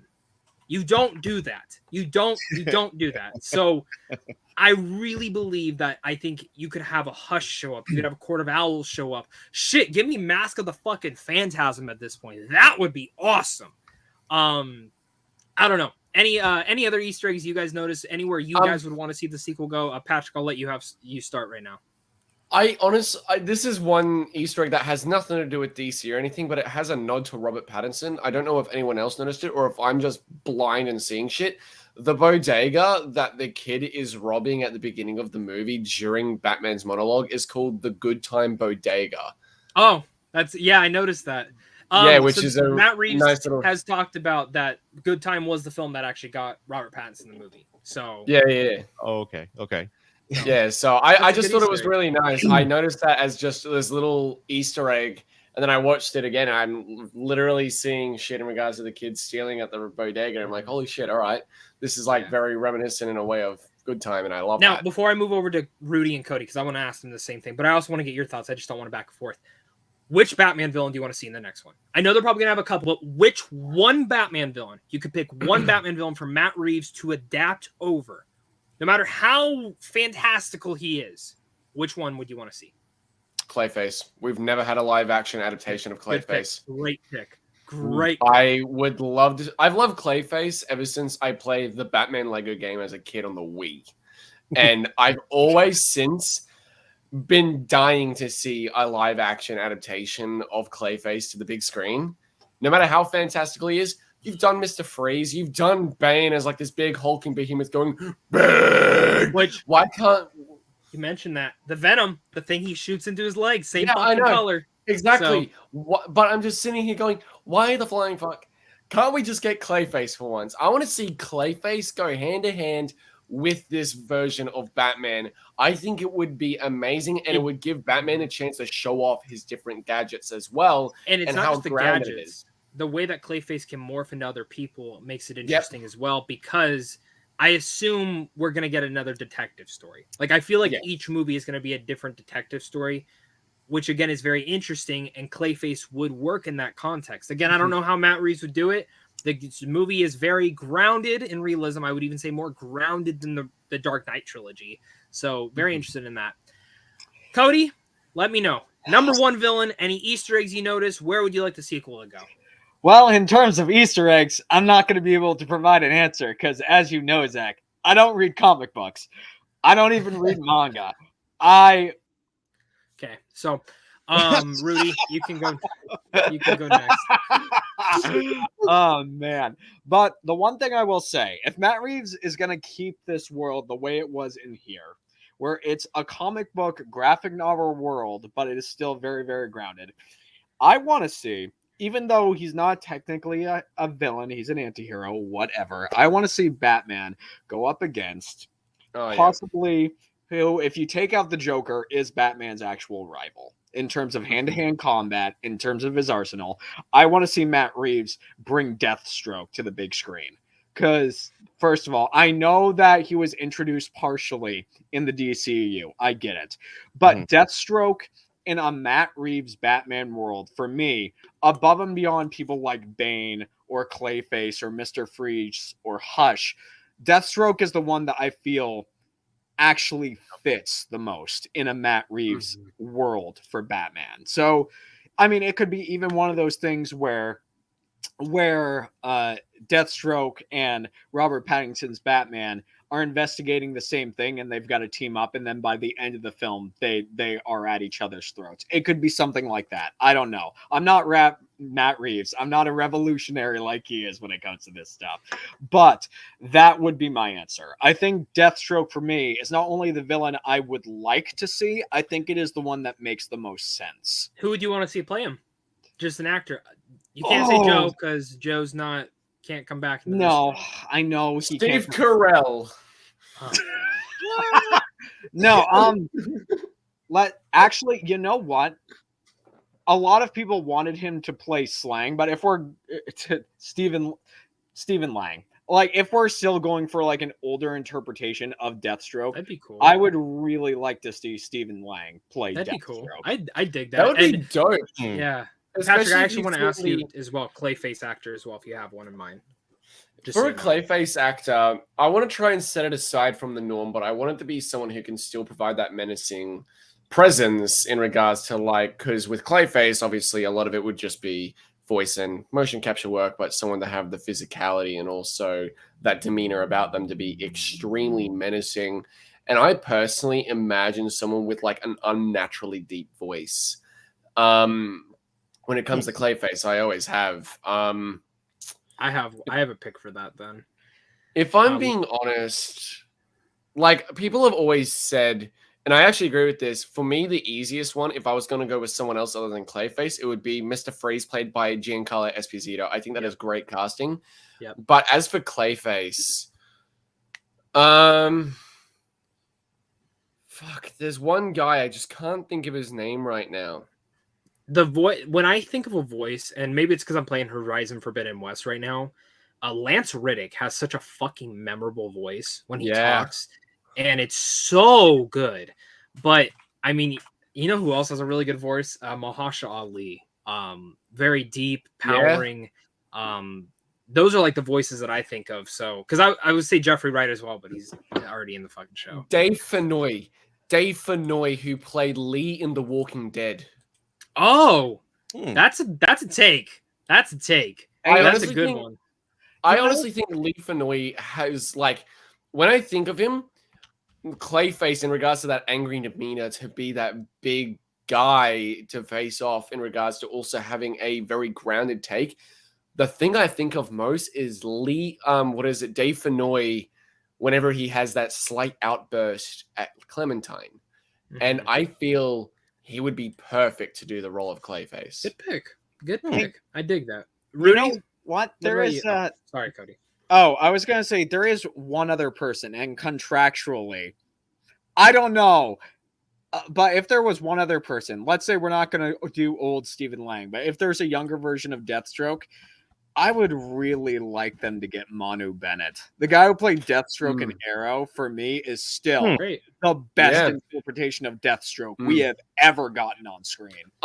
I'm personally a massive fan of, though, that Stephen Lang casting for one big reason. I've always loved the older Deathstroke comics and interpretations. Yeah. And one of my favorite movies of 2020, I think it was Deathstroke, Knights and Dragons, or whatever it was called, the animated film. Cool. And I loved the old man Deathstroke take in that movie. And with you saying Stephen Lang, I actually think that would work so well. Mm-hmm. Yeah. Rudy, for me, villain, where would you want to see the sequel go? God. I'm gonna give you three. Deathstroke, Cody took it right out of my mouth. And as far as casting, I've always seen Carl Urban play Deathstroke. That's a great choice. A young one. I would love to see him. He's a phenomenal actor. I've always wanted to see Red Hood. I know it needs to be set up, but that takes time. But I would love to see Red Hood, and Batman go at it. And what I mean with the Deathstroke and Red Hood pieces, I want somebody tactically be at Batman's level. I want an equal match. That's what I loved about the Dark Knight Rises, is that Bane was just this menacing force that overpowered Batman. I want somebody on the tactical detective fighting skill level to be at his match, and just have him just go through that whole film with that process. So those are the only two. Of course, we want Mr. Freeze. I don't know how they'll do that or how they'll translate that on a big screen, but Mr. Freeze has always been one of my favorite characters. But Deathstroke or Red Hood would be my picks. And if they were to do Robin in this movie and say Robin dies at the end, and then I could see them intertwining and making Court of Owls be the third film, like the finale piece, with Red Hood being intertwined within there. Like, say the Court of Owls bring him back or some shit like that. I don't know. I can't speak for Matt Reeves, but I think it would be interesting to have the Court of Owls set up in 2, as well as the Red Hood storyline, and then execute it perfectly in 3. You guys all said great villains: Clayface, Deathstroke, Mr. Freeze. Mr. Freeze is probably the one that I would again, most likely once with Giancarlo Esposito. Please, if you can't do Esposito, do Matthew Fassbender, Michael Fassbender, please, because that guy needs a job. His last like 5 movies have been fucking terrible. No, what do you mean? So- Assassin's Creed was great. Terrible. The Snowman was the greatest film of all time. Snowman. Oh yeah, it's the best film if you want to fall asleep fast. It's a nice little exactly. nursery rhyme. Worst film I've ever seen in my life. One of the Jeez. worst. But I mean, those are Jesus. great picks. I can't wait to see the sequel to this. Guys, please go see the movie. If you haven't seen the movie yet, please go see the movie. Can I Yes. just say something really quick? Yes, of course. I need to point it out, and it's been on my mind since the beginning. Cody, right now you look like fucking Leon Kennedy from RE4 with your hair in your shirt. I'm sorry. Yeah, all I think right now is the president's daughter going, "Oh, you perv!" Oh God. Dear Lord. Pat, we're gonna talk because I'm gonna send you something after this. All right, I'll give you a call after this. Thank you, Cody. Thanks. All right. I love it. Everyone's bonding over Resident Evil. Yeah, by the way, there's early talks of a Resident Evil Welcome to Raccoon City. I'm not talking about that movie. I hated that movie so much. I'll let you come back in, but if you mentioned it again, nope. You don't, Oh, this dude. nope. Resident Evil. No. All right. Here we go. All right. Biggest thing to talk about is our favorite moments from this movie. There's a lot. I don't know about you guys. The number one moment for me, where my ass rumbled in the seat, was the damn Batmobile being revealed. It's Straight out of a Stephen King. Oh, It's literal porn. yep. It is beautiful, Batmobile. poetic, and I shit my pants. Like, I thought it was one of the most beautiful moments I've ever seen in the theater. The revving of the engine, the score blaring, and that entire car chase. It is one of my favorite car chases I've ever seen in a film. Every action scene in here is very gritty and like visceral. Like, I've heard some people say it's like very clunky, but like even the finale when he's running around and just like beating the people, like he's using whatever he possibly needs to do to win. Like, that is, if I was dressed as a bat at night, someone threw a gun at me and I'm not going to shoot the gun. I'm going to fucking grab the butt end of it and start beating the shit out. Or even when he goes into the club and the guy's like, he's trying to shoot at him and he just throws the bat. club. Like, so I thought that awesome, was man. so funny. Can I So just mention, awesome. though, I Yes, love of the course. fact that this movie actually points out the issue with Batman having a fucking cape, considering the goons at the end of the movie literally start dragging him towards the edge via his cape. But I'm questioning why they dragged him so far when they could have just dragged him 2 centimeters to the left. It's a movie. Batman has to win. Sorry. It's a movie. Yeah. That's the thing. That's the thing. Is I've seen some people complain about like nitpicks and like conveniences for this movie. Every movie has a convenience. Every fucking movie. Yeah. Your favorite movies have a convenience. They It's just do. the truth. Like, if that's what's gonna bother you, no movie's perfect then. Because like my favorite Toy Story. Do you know how many fucking conveniences are in there? What's the fact that the one person that steals Woody and Buzz lives right fucking next door to Andy? That's the biggest fucking convenience in movie history right there. Just saying. Just fucking. How is it that Indiana Jones, when he's stealing the fucking golden idol, he didn't die? There's a lot of conveniences in there. Like, Because Or when the Dr. Hulk, Octopus when the Hulk can fucking automatically control his anger and turn into the Hulk instantaneously and listen to orders at the vendors. Remember that? yeah, I'm always angry. Oh, he can all of a sudden control himself. Oh, what happened earlier? yeah. Convenience. So Or, I get you know it. what? Speaking on the Batman theme, let's talk about the fact that Batman jumped out a window to go after his girlfriend, and it was like 12 stories up, and he smashes into a car, and neither one of them have broken spines. Yeah, I mean, look at and Batman in this. also He got the shot by wings now. stage. The Yeah. wingsuit scene where he literally parachutes into a fucking bridge. That was awesome. That was And great. And, My he goes and flying. the kind of give context, my girlfriend hates the character of Batman. She hates him. She's full Superman. Like, loves Superman, loves Supes. That's her favorite superhero of all time. Fucking hates Batman. Loves this movie. But when he went up to the top and he's like getting ready for the glider, she turns to me and she goes, "This is why I hate him. He's a fucking bat and he can't fly. Like, this is so stupid." And she laughed her ass off when he ate shit. Like she turned to me, she goes, I told you he's a fucking pussy. He just ate shit hitting it. So that was a great moment. I mean, one of my more subtle moments is when Gordon's like, we got to get you out of here. Punch me in the face, take this key, go up to the top. Yeah. And then he's like, just so subtly, and then Batman just goes, boom, and just fucking takes off. Like, pulled that punch a little, man. Yeah. So, Rudy, I want to start with you, man. What was your favorite scene? What were some of your favorite scenes? I know there's a lot in this movie. There's so much we talked about. I mean, it's all about subtlety for me. And of course, let me just start off with the jet engine of the Batmobile starting. I saw it in IMAX. I was like, holy shit. It's just the engine, the lighting, the sequencing, and that whole chase was my favorite. Subtle moments for me is just hearing the footsteps and the villains and everybody reacting to the shadows, kind of like a Michael Myers sort of setup, and him slowly walking out from the darkness, out of that void into the light. I love the lighting in that shot. Yep. I love the reveal of the Riddler at the very beginning, where you just see, like, I think someone mentioned earlier, the eyes are just kind of shifting, hiding in the shadow. Then oh my god, it's so terrifying. But for me, one of the most goosebump moment scenes for me is when the Batman takes care of all the Riddler's villains and all his helpers, whatever, and he has those people he sees them trapped in that wreckage, and he reaches his hand out to the mayor. The mayor says no, but the kid reaches his hand out to him, and there's that built up so perfectly. Yeah, the swell, the music, and he had that flare, and they had that above shot down, just having Batman lead people out of the darkness into the light. That was like one of my goosebump moments of the film. It was beautiful. Yeah, it's perfect. Talking about one more scene, the bomb scene with the guy with the FaceTime. It was so intense because like Batman's so calm and collective, and he's just sitting there like, who are you? And then he's like trying to get all the information out, and then the bomb explodes. And like, I saw someone complain, oh, really? He didn't take like a hit from the C4. Again, it's not like he wasn't knocked out. He ate shit from it. He got knocked out. Gordon though was like, you're not taking this fucker's mask off. So Patrick, go ahead, man. The bomb with the C4 as well. I can defend that considering his suit, his cowl is bulletproof and probably fireproof. When the bomb went off, he literally did this to cover his face from the explosion before he went flying. There you go. I missed that. I agree.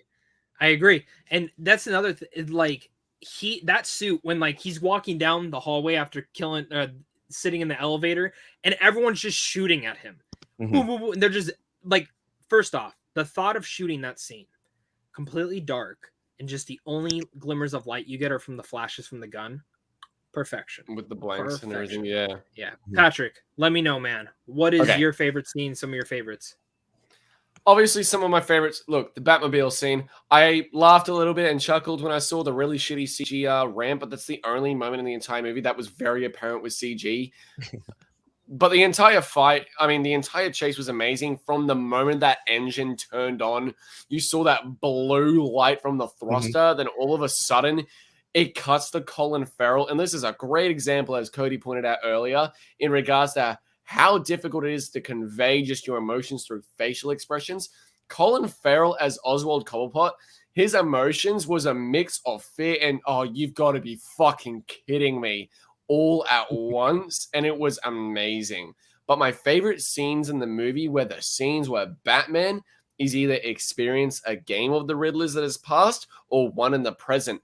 The bomb diffusion riddle sequence is incredibly tense. I honestly had chills that entire time while Peter Skarsgård, by the way, Peter Skarsgård was great in his few scenes. Yeah. But that shackle around his neck that was going to blow up, and Batman's just sitting there trying to help and convince him to let out who the rat is to save his life. Amazing scene. But my favorite scene in the movie is a scene that Batman and Catwoman witness but aren't directly involved with because it's over a news broadcast. One, this shouldn't even be on a news broadcast. Oh, the rat. But I love it. The rat rays. Can I tell you something? Yeah, this is going to make you sad. You see the death that they had to cut it. The film did get R-rated. I know. And this film is actually R-rated worldwide. The reason it's not R-rated here is because there's not that much blood and there's no titties. That's literally it's M here. It's M here. See, yeah, in Australia it is. The Yeah, UK, like it's we've R. got the PG-13 equivalent still. Oh, okay. Yeah, so it's wild. Cody, Yep. let us know. Okay, so as no surprise, my favorite scene or scenes is everything leading up to the confrontation between Batman and the Riddler inside of Arkham. That is all of the scenes leading up to it, and specifically the confrontation itself, because this is the emotional climax that we've all been waiting for this specific moment in the film, when all the detective work pays off. But then you find out there's a bigger plot to this whole thing, and Gotham is literally flooded. It's plus Paul Dano's performance. It's this scene particularly where I was like, okay, I'm not going to forget about this. And it's one of the most haunting scenes I've seen in a movie in a long time, especially when he starts singing to Bruce Wayne. It was at that moment when I'm like, okay, I'm going to go home and I'm not going to go to sleep, not for a couple days, because this guy is freaking Scary, me out. man. Yeah, and that's the thing. This has a horror undertone to it. I mean, Yeah. even when like Batman hits the smoke thing, like in the third act, and then just fucking jumps out, like that little score moment when he jumps out and it's fucking like Man-Bat attacking you in a, what is it, Batman Arkham Knight? Is that when Man-Bat like grabs you over the cliff thing and scares the shit out of you, makes you shit your pants? So yeah, I mean, yeah, that great. was the horror fan of me was very satisfied. Now, the actor inside of me, the director inside of me, the scenes that were my favorite was everything to do with Selina Kyle's arc throughout the entirety of the film. Very vulnerable. Her finding out about what happened to her roommate and basically how her relationship with Carmine Falcone, like that whole sequence emotionally, as much as I loved everything that happened with Robert Pattinson and Batman and Bruce Wayne, I loved all that stuff. In terms of a full arc in the film, the fullest for me, besides the Riddler, is everything that happens with Selina Kyle. And I know they split off. I just really hope. Back. I know, and I want her to be back for a significant portion, because as much as I wants to do a spinoff for her, as much as I enjoyed Robert Pattinson, as much as I enjoyed Batman, I was more fulfilled with Zoe Kravitz and Selina Kyle than I was with Robert Pattinson's Batman, and I understand why they did that, because Bruce Wayne Batman, he's still trying to find who he is and what he is to Gotham and all this stuff. So I get it, but in terms of me and what I enjoy in storytelling, her arc and her story in this film is my favorite part of it, probably. Yeah, great pick, man. Great pick. Schofield Studios has the interrogation scene with Paul Dano when he's saying Bruce Wayne and all that stuff. So great. And I love when he realizes that Batman hasn't figured out his plan. That was a brilliant scene, because again, the eyes, he goes, fuck, there's something we missed. And the other scene, he says it, montages of the goons scared of the bat signal. Yes. And then just that great opening of him narrating, and then the signal going up, and you're like, okay, where's he going to show up at? And obviously we knew he was going to show up for the guys with the skulls. Such a great opener. It's such a great opener. And the fact you just hear his boots just boom, boom. And then it's just like, who are you? God, like, I just love how he breaks his like fucking arm and then just smacks him around a couple more times and still pummels him to the ground. Like, I thought when we saw that in the trailer like 2 years ago almost, at first I honestly thought he broke the arm and then slapped him with his own arm. I'm not even gonna lie. I mean, it looks like that. The next one, he says, my favorite part of the film was the way that the fight scenes were filmed, the entire atmosphere of Gotham. I agree. A lot of filmmakers nowadays try to go style with the action scenes, which is fine. That's fine. Like, don't get me wrong. Like, if James Wan knows how to shoot action greatly, Malignant, Aquaman, I love what he does. I think some of the Aquaman action sequences are some of the best we've gotten in comics. Fast and Furious 7. Again, great stuff that James Wan does. I like how Matt Reeves did this so subtly. Like, it wasn't like in your face. You could see everything going on. It wasn't jump cutty. It was very well done.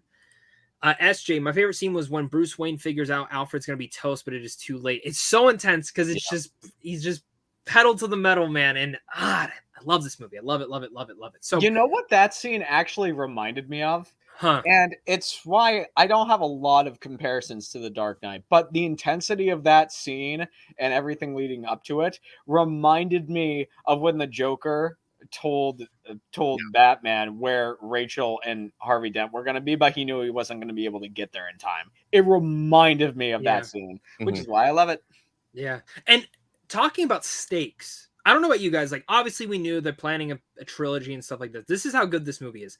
I thought there was a point where Batman was going to die. I genuinely thought he was going to die Really? when he jumped Yeah. out and went. Like, I sat there and I'm like, I know he's not going to die because they want to do a trilogy. But I mean, it's like it felt like a one-off film for a second with like how they did Joker. That I mean, Joker's probably going to get a sequel, but you know.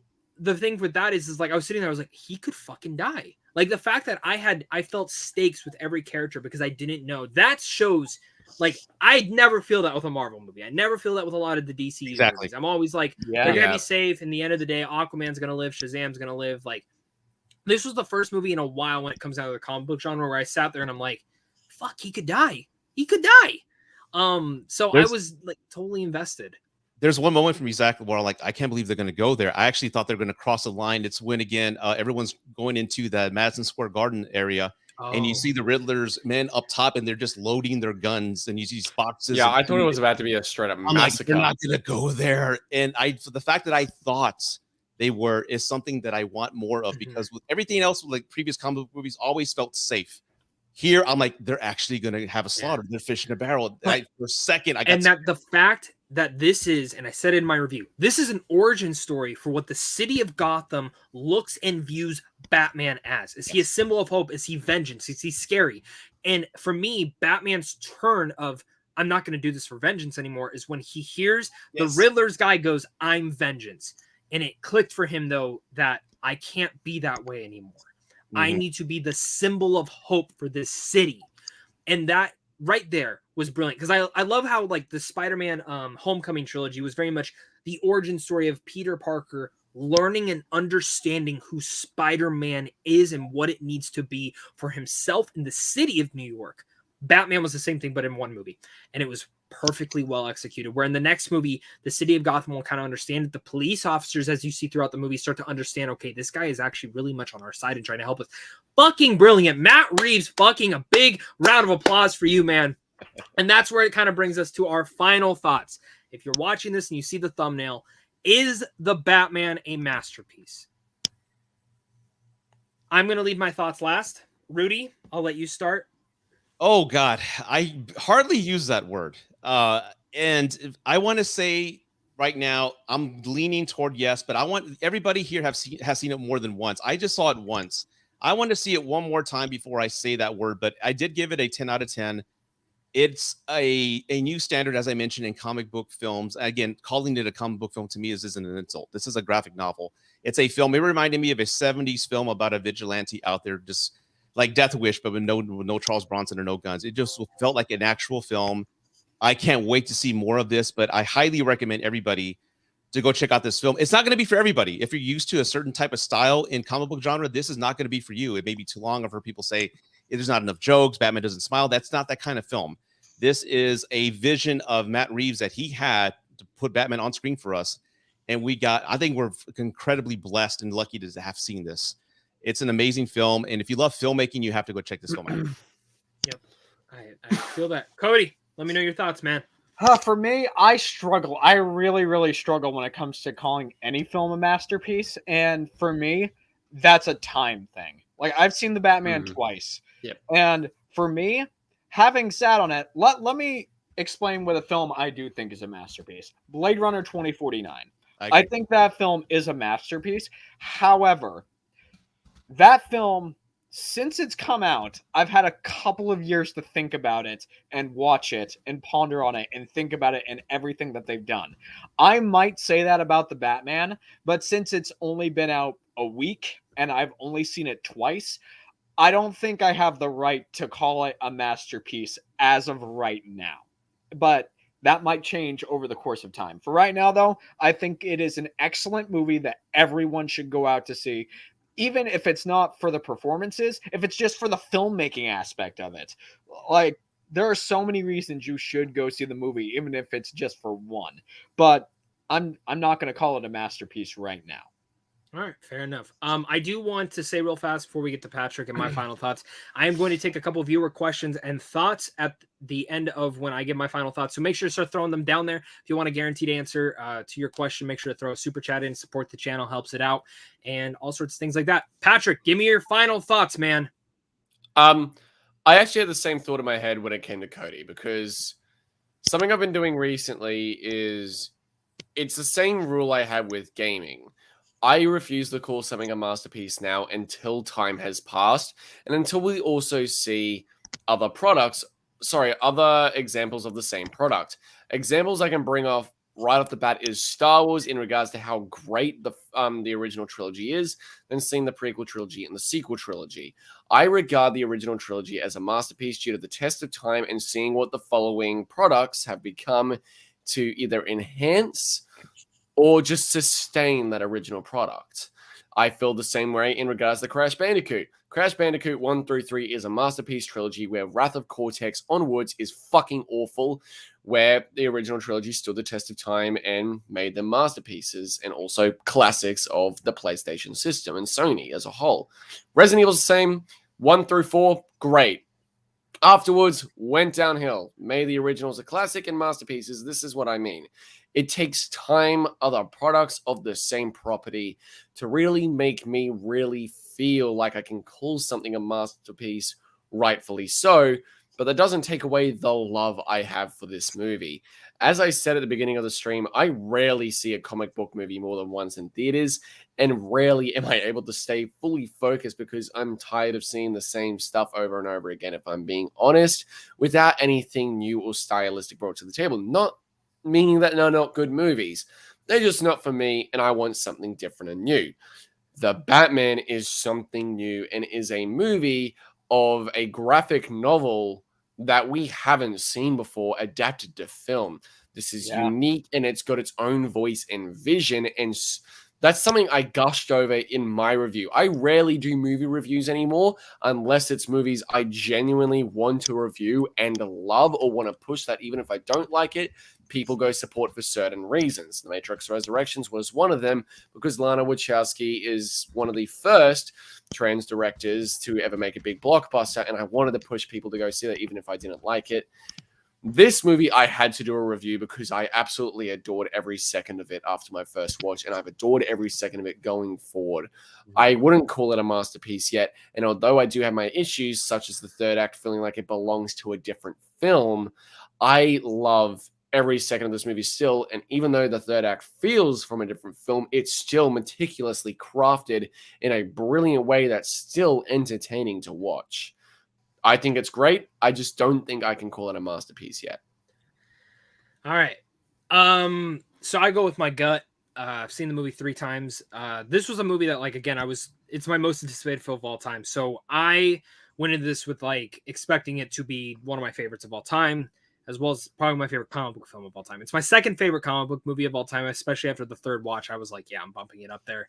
But something that clicked for me in my third watch was how emotional I get watching this movie. Like Rudy mentioned, the one scene of him carrying the kid out, I start fucking crying. Why? Yeah. It's just so goosebumped and eerie. And going with my gut, honestly, I think this is a perfect movie. I think there are nitpicks to have. Pacing wise, sure. But then I look and I'm like, what would I have removed? There's not sure, you could remove this tiny thing. It would have taken like 30 seconds out. It doesn't change anything. And that's how I look at a movie, is that while a movie can have pacing issues, if you look at every scene, I always look, is every scene needed for the conclusion of the story? And I would say in this movie, yep, it is. Patrick mentions the third act. You do make a good point, but my thing is, it kind of feels like a limited series at times. Like, you could totally tell, like when this movie comes to HBO Max or when I buy it, I'm gonna make my dad, because my dad hates watching 3-hour movies. I'm gonna make him watch it in bits, because you can clearly tell, like, if this was a limited series, oh, you could cut it there and it would be great credit scenes, stuff like that. So, this is a movie that is created to be big, bold, And the fact that Warner Brothers gave Matt Reeves $200 million to go make a crime noir is fucking insane. And while as much as I shit on Warner Brothers for very many things, I will always give them credit where credit is due. Mhm. They let their directors do what they want sometimes, especially lately, after I think they noticed we fucked up not letting someone do their thing, and he left and it fucked our company over very much so. And you can take it as what you will if you know who I'm talking about, but I think the truth is that there's a lot to be said, but the Batman is a movie that I feel like I just want to keep experiencing and being in, and I can't wait to see, 12 years from now, how much this world is built up, how many sequels we have, how many spinoffs, and how much I can go into that world, because that's my thing. Like, this could be its own franchise in itself. I love Star Wars. I love being to go and watch Mandalorian and see fucking Mando go with Grogu to different planets and fucking get a Darksaber and fucking kill something random. Like, even though it's so random to the story, it has no reason to be there, it's cool to me. I love diving into worlds like that, and the Batman gave me a feeling that I haven't felt in such a fucking long time with a comic book movie or just a movie in general. I think the Batman's the best fucking movie to come out in the last 4 years. Honestly, like, this is a movie that truly has, like I said, it met my expectations that first watch through. The more and more I think about it, it exceeds it. The more and more I read, the more and more I read into every single moment. It is fucking incredible. And for me, yeah, it's a masterpiece. I applaud Matt Reeves. This is a fucking bold direction. And I think as more people start to think on this movie and watch it, I think they're going to feel the same thing. And I'm really happy to see that the audiences, because when I walked out of this, I'm like, fuck, general audiences are not going to like this movie. But the fact that it got an A- cinema score, it has like a 92% on Rotten Tomatoes. Thank you for proving me wrong, community. Thank you. So, other than that, guys, let's kind of jump into the chat real fast, and then I'll let everyone plug their channels. All their links are down below. Heavily recommend that you guys go check out their coverage.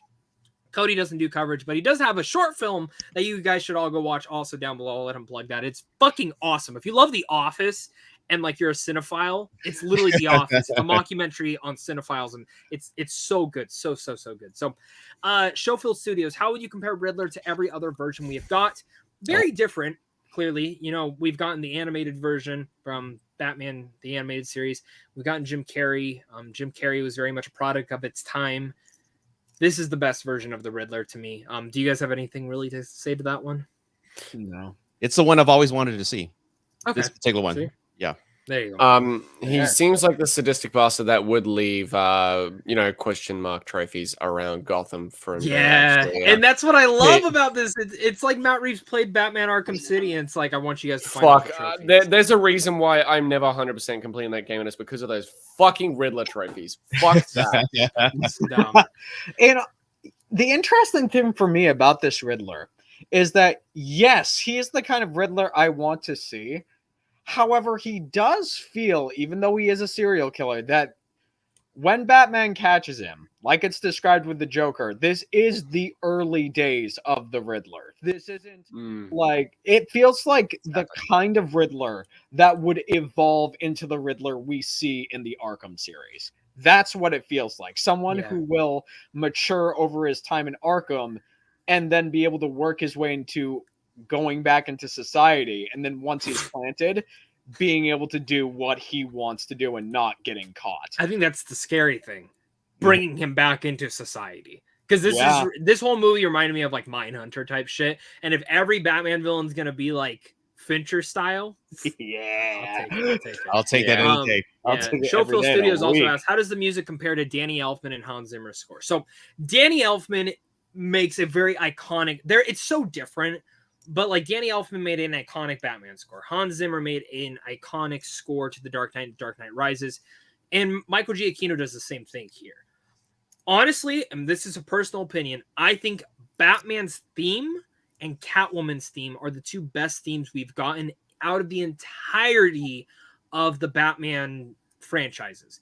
But I'll also say this. I think Hans Zimmer's entire score, as I say, for Dark Knight Rises is a tad bit stronger, because I do feel like Giacchino repeats certain beats in certain scenes where I didn't think he really needed to. I would have liked to see something a little bit different in certain moments. But, I mean, the score is genius as well. So it's just Hans Zimmer, each scene had like a dedicated score. I don't know how you guys really feel that way, or if you guys caught that.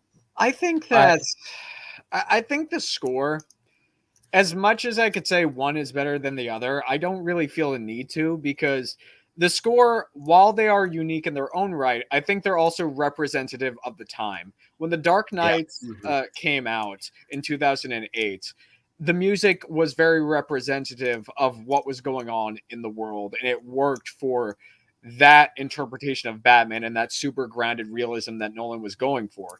Danny Elfman's score for the 1989 80s. Batman with Jack Nicholson as the Joker is very, very whimsical and very, very fantastical in the way it's developed.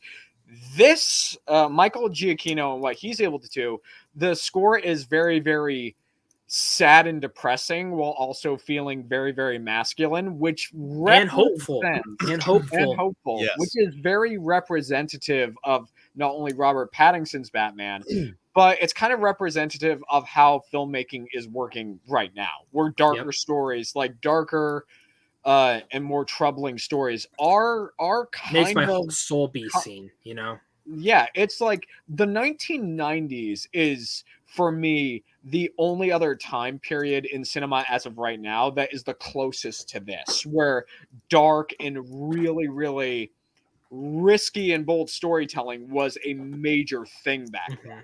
Same thing with the score. And I think Michael Giacchino's score for this film very accurately represents that. So I'm not going to say one is better than the other. I'll say each of the scores are great, but they're specifically great because of the time period they were made in. This is how much I love the score. I've been playing it as my work all damn week. And just to kind of add to that question, every genre, every composer, I think it's made for that type of film. Like the Tim Burton movies, those are comic book movies. The Batman Forever and Batman and Robin, those are kids movies. And you have the realistic, grounded tone for the Nolan films. This one, and usually comic book movies, Marvel, whatever, there's a huge swell, a crescendo of a heroic moment, like triggers hope. With this score, what I love about it is it matches who Batman is at the moment he's vengeance. So there's a low tone of this just vengeance that you hear when Batman walks on the screen. The vengeance that he brings is also matched with the music, and it doesn't have a crescendo or a huge swell like a normal heroic movies have. And I love that it matches Batman because he just discovered who he is and what other symbols he can, personify to Gotham City. So the music matches who Batman is in this particular film, and I love it. It's slow, it's melancholy, there's signs of hope, but not too much, and that's what I love about this score. Yep. Yeah. No, I love it. Patrick, you got anything?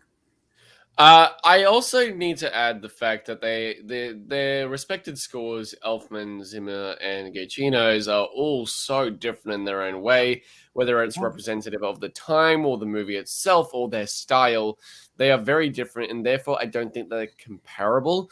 But what I will say about Giacchino's score is that the first thing I said to my mate after the premiere screening, the very first thing I said to him when the credits started to roll was, holy shit, that score was incredible. That was the first thing I said after the movie finished. That's all I'm going to say. Good. I love it. I love it. So we're going to take a couple more. I'm going to mention this. Ben, we did already talk about the Joker. Some of us were kind of like, we just need to see more of it. I did put a link in the chat that you should definitely go read that kind of explores more of it. I just think it's not a sample size big enough for us to really kind of talk about it. Same with this. What do we want to see from a direct sequel? We talked about this as well earlier in there. So just kind of flash back probably around almost an hour ago at this point.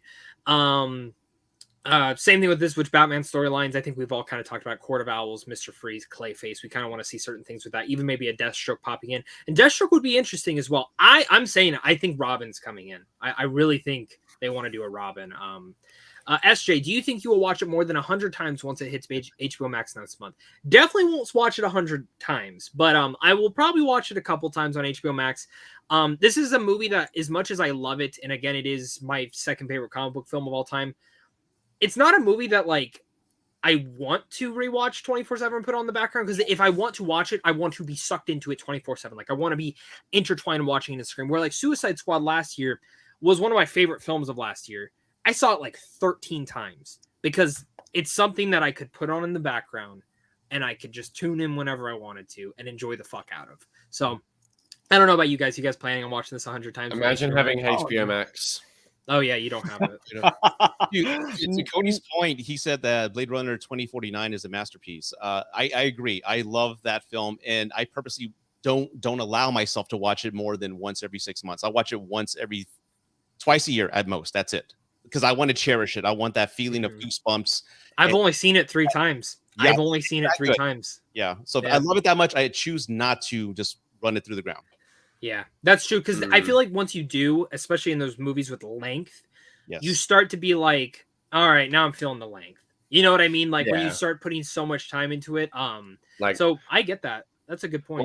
One of my favorite movies of all time is The Green Mile, a movie I literally want to pop in at all times. Yeah. But as Rudy just said, it's a movie I want to cherish every single time I watch it. So I actually think, and The Shawshank Redemption, my favorite movie of all time.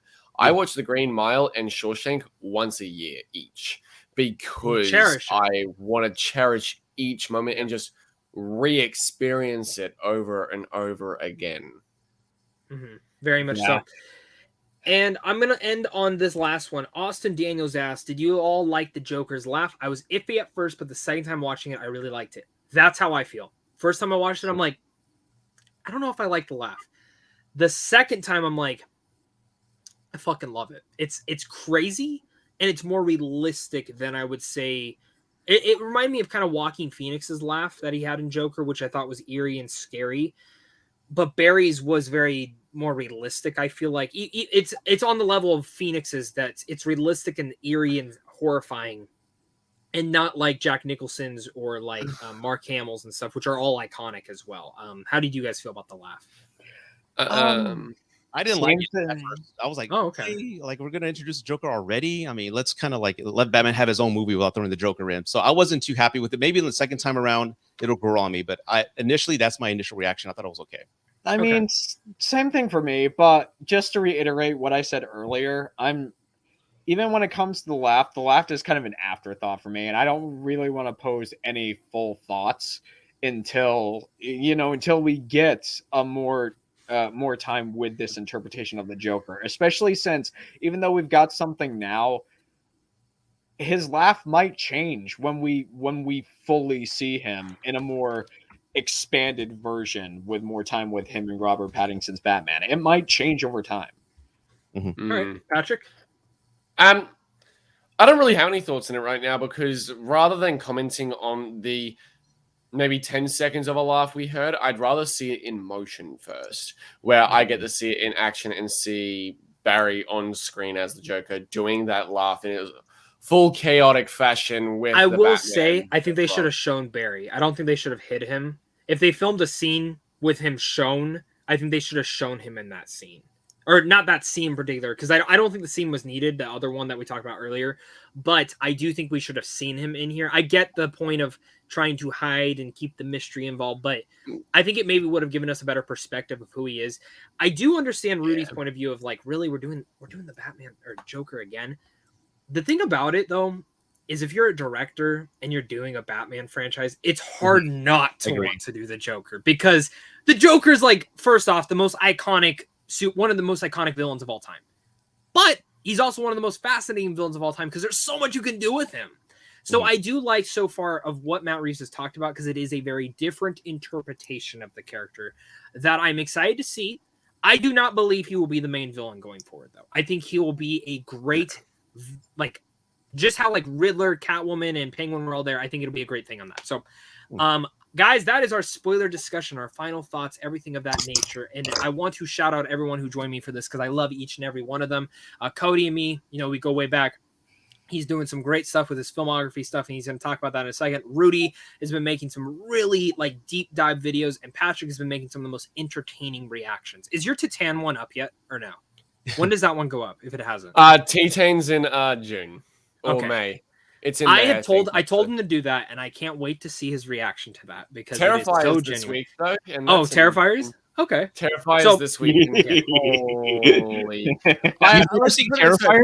Have you seen Terrifier? I've never seen Terrifier, but then I found out that there's a sequel coming out. I'm like, all right, I'll finally fucking watch it. Never once have I ever had to pause a movie and walk away because it was so violent. Yes.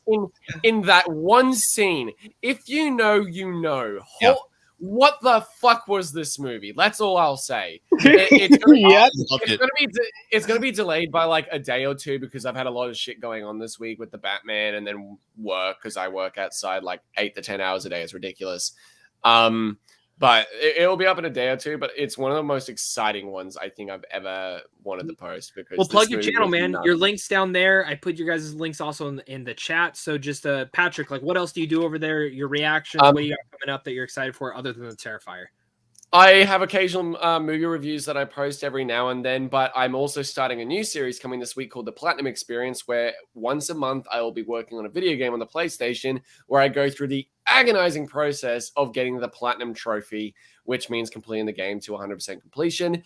This week is Resident Evil HD, which I completed in its entirety, including Invisible Enemy Mode, Knife Only, no saves, you name it.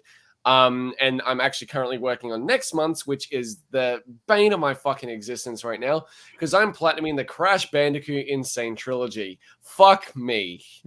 That's tough, man. That's tough. And I do want to give a shout out. Patrick has talked to me about putting some new stuff. If you guys don't know, I do a video game channel called Critics Play Games. He's talked about doing some content over there. He did a Demon Slayer review, which is awesome. But he's going to be doing more. Platinumed. Yes, finally platinumed. I did it. Akaza can fucking suck my nuts. So very, very excited to see what he brings over there. And like I've said, if you guys haven't, Critics Play Games is kind of something that like a passion project for me. That it's kind of I want to make the next G4 TV or X Play on there. So if you're interested in doing some video game stuff and you are someone who doesn't want to put it on your main channel, or maybe you just don't have a platform for it, reach out, please. Like, we're always looking for something more content on there. So, Cody, plug your film down below. Plug what you got coming up. Okay, here we go. So, recently, and by recently, I mean it was 2 weeks ago now, Maine had something called a 72-hour film challenge. And basically what it is, a group of us come together and we write, we create, we edit, and put together an entire short film in a 72-hour period. Although I will give more credit to our director. He wrote the script for the film we did in about 2 hours, and we filmed our first set of stuff the day that he finished up the script.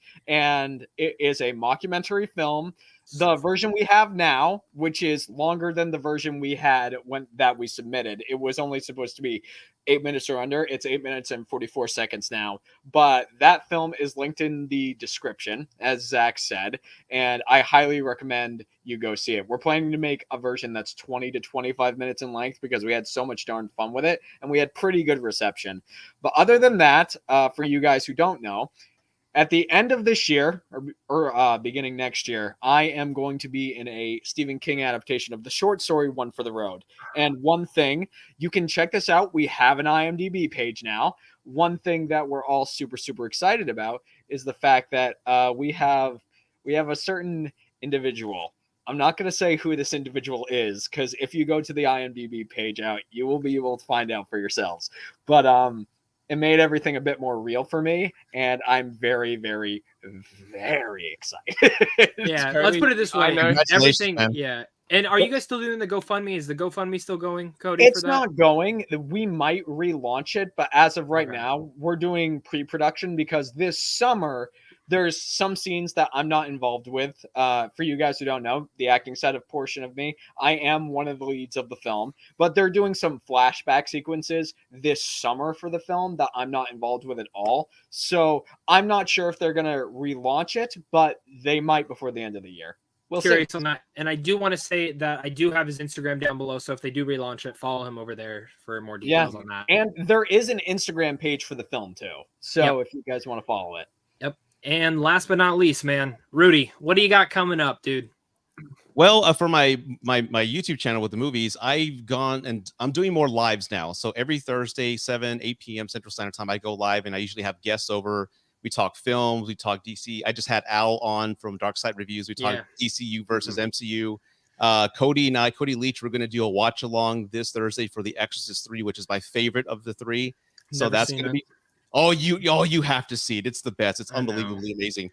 I've only seen The Exorcist 2. Oh, the worst one. Oh my God, dude. I'm sorry. The Exorcist is the best. It just put me off. Yeah, It just put me off. There's 1 one- and 3 are the best ones. That's all you got to see, man. One thing Rudy, Zach you're gonna and I hate agree me. on. Yeah, I don't like the first one. I think it's a comedy. The first Oh one is my the God. best comedy of all time. Yeah. Now, okay, can I say this though? The first time I watched it, I was very young. Me and my friends got into some alcohol, and we weren't supposed to be. And we Yeah. drank and watched the movie, and I thought it was the most funny thing I've ever watched. Now, if You I like that didn't too. watch it, if I watched it sober, I'd probably be fucking scared. I'll give it that. But I can gotta get with no alcohol alone because I remember when not the remake, they came out with a remastered version with additional Yeah. scenes in 2000. I went and saw it, and everybody in the theater was laughing. I'm like, would y'all shut the fuck up? This I isn't hate that funny." though. I hate Yeah. that though. Yeah. Yeah, people did that when I saw Evil Dead 2 in theaters when they did the 4K release. People were just laughing the entire time. I'm like, Yeah. it's Evil Dead 2, please, just You just fuck shut up. Shut Shut the up. fuck up. But Yeah, what else? This it's movie's not great. intentional. Screw But- all of you. Yes, but other than that, dude, I do have a podcast, the Gen X podcast, and I'm also on TikTok for whatever reason. I Yes. blew up on TikTok. The material is not movie related. I got divorced and was giving dating advice, divorce It's advice, awesome, dude. It's great. and it took off. So I'm approaching 200K followers on TikTok. Oh wow. Dude, Dude, his TikTok stuff is so fucking entertaining. I love it. Like I watch every single one of your TikToks that comes up, and I just like some of it doesn't even fucking pertain to me in my life yet. But I'll watch it and I'll be like, this is very interesting. dating This is very advice, interesting. hookup stories, if you're going through divorce, how to go through the dark times. So that took off. So the Gen X podcast and that are the same material. So it's not movie related, but I'm working heavily more on that side. So I'm I gonna love follow it. you now, just so my TikTok timeline, especially, is not just weep shit. Okay. There you go. It's Rudy _A___. So Rudy A on TikTok. There you go. It's awesome. It's awesome. And I hope you guys go follow every single one of these people. Go subscribe to each and every one of them. If you're watching this on the rewind, thank you so much for watching this. Ren from Ren Geekness really wanted to join us, but it is his birthday on Monday. He is currently in Scotland, so it's awesome to see that. So he's enjoying that, and he would have been a part of this crew as well. But again, I appreciate each and every one of you guys helping me go down, explaining the ending, explaining what this movie is about, the sequel teases, the Easter eggs, and breaking down what is the Batman. Again, if you're new here, hit that like and subscribe button. Go subscribe to each and every one of these guys, except Cody, because he doesn't do YouTube anymore. But go check out all his stuff on Instagram. He has a lot of cool things coming up. And in general, if you just like talking movies, you are in the right place. If there's some Batman videos you guys still want me to do, I've done rankings. I've done comics you should read. I've done a Batman actor ranking and the review. And now this. I was planning on doing a couple others. Don't know if I'm going to do it because, but that'll be mostly up to you guys if you guys decide if there's any other Batman videos I should do. Other than that, next week we do have Pixar Week. Turning Red is a brand new Pixar movie coming out, so we're going to be reviewing that on Monday. Adam Project with Ryan Reynolds, I've heard is amazing, reviewing that on Wednesday. And then a Pixar tier list, which I'm going to be ranking every single Pixar movie from worst to best. There's only like 3 bad ones, so it'll be a pretty fun time discussing all those. Cars So other 2 than that, is the best. guys, what's up? Cars 2 is the best. Shut the fuck up. All right. Other than that, guys, thank you so much for watching this. And of course, until next time, stay classy and keep being vengeance until you meet the Riddler.